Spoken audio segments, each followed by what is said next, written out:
Ya, kalau tadi Pak Tutum sudah mengatakan bahwa kita harus berikan kesempatan sebenarnya. Butuh waktu untuk bisa mencapai apa yang diharapkan dari paket kebijakan ekonomi sendiri. Saya langsung ke Pak Didi saja. Pak Didi, apa sih sebenarnya yang salah dari apa yang sudah dikeluarkan oleh Pak Jokowi kemarin?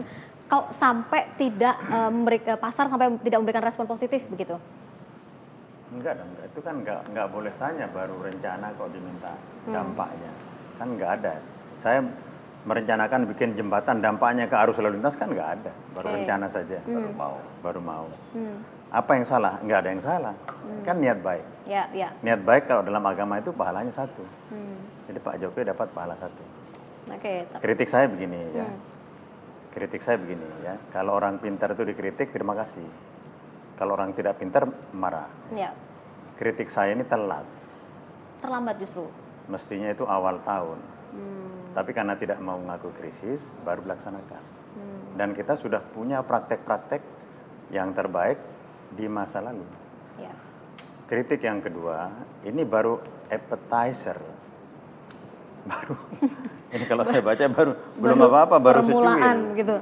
Ya enggak, baru secuil. Pengalaman kita ada ratusan paket-paket yang sudah pernah dilakukan berjalan baik. Dan harus berperang di situ.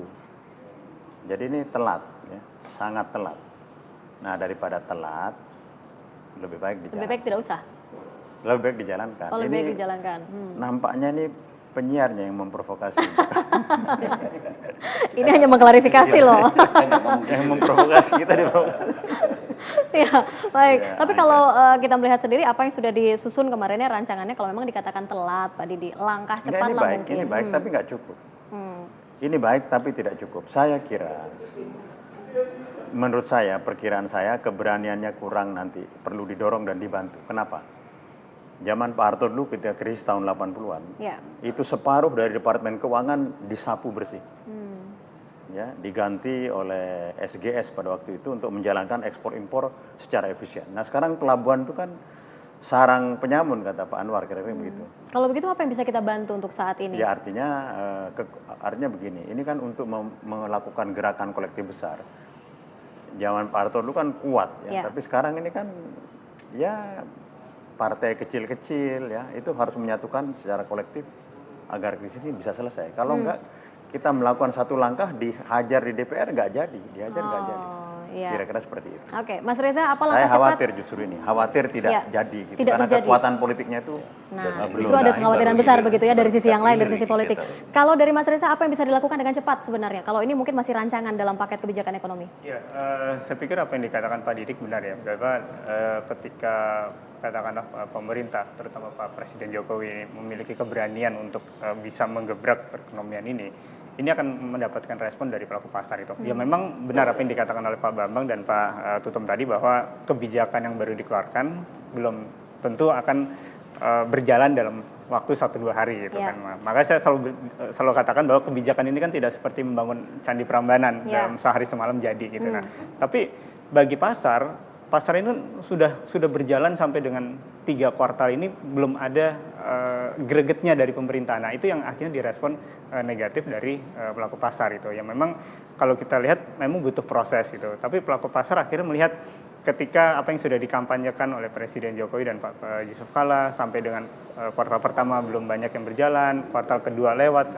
terus kemudian nanti September akan habis kuartal ketiga. Nah ini belum banyak berjalan. Nah ini yang akhirnya market kita akhirnya mendiskon apa yang disampaikan oleh pemerintah itu. Nah saya pikir kalau dari sisi pemerintah memang memiliki komitmen yang kuat dan keberanian kuat untuk membangun sarana infrastruktur ini. Maka saya pikir perekonomian kita pun juga bisa mengimbangi perlambatan yang ada di secara global. Baik, itu ya. Pak Tutum, untuk menyiasati bagaimana terkait dengan perlambatan ekonomi dan baru hanya sekedar rancangan ini? Untuk jangka pendek memang semua udah teriak daya beli ini kan drastis turunnya.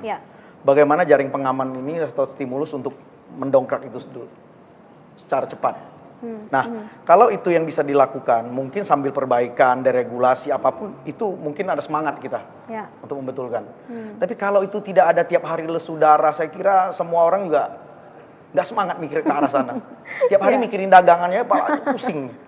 Industri juga teriak-teriak, pedagang juga teriak semua. Jadi kalau dikatakan Pak Didi tadi terlambat, ya memang terlambat. Betul. Saya juga memberikan masukan dari tahun lalu. sebelum Pak Jokowi terpilih. Ya. Kita ini kan ngerasain setiap lebaran ke lebaran. Ini gejalanya nggak bagus. Dari awal tahun 2014 saya udah lihat. Nah ini kan saya udah memberikan input ke berbagai institusi yang kita biasa berhubungan. Tapi negara kita nih saya nggak tahu pejabatnya. Nggak ada rasa kepekaan. Baik. Karena kalau sudah kita kena, biasanya hulunya udah seperti air lah. Kalau dari atasnya sudah kotor sampai ke pantainya itu kotor, bayangin kerusakannya berapa lama itu. Baik. Nah ini kan gejala yang kayak gini-gini harus sebagai sudah terbaca seharusnya begitu ya. Iya, sebagai pemimpin atau sebagai yang mengelola negara ini siapapun orangnya harus segera merespon. Baik. Karena kerusakan ini udah sampai di hilir berat untuk membetulkan. Terakhir saya ke Pak Bambang singkat saja. Ya, ilustrasinya tuh gini loh Mbak Risa ya. Kan kalau kita mau benahi itu harus sinkron. Jangan hanya hilir saja, jangan dulu aja. Ini harus ketemu, harus sinkron. Supaya apa? Tidak terputus mata rantai ini. Saya ambil contoh saja sekarang kalau dilihat, ya memang harus akui bahwa ini tahap pertama, berharap-harap cemas. Ya. Baru 3 hari ya kita lihat nanti. Ya. Tadi dibilang apa yang mau disalahin nggak salah. Oke. Kita juga ini. Cuma yang jelas misalnya saja contoh misalnya kalau kita mau bicara dari hulu, karena Anda udah mengundang Ginsi sebagai mewakilkan importasi, di situ ada 190 regulasi yang menyangkut masalah importasi.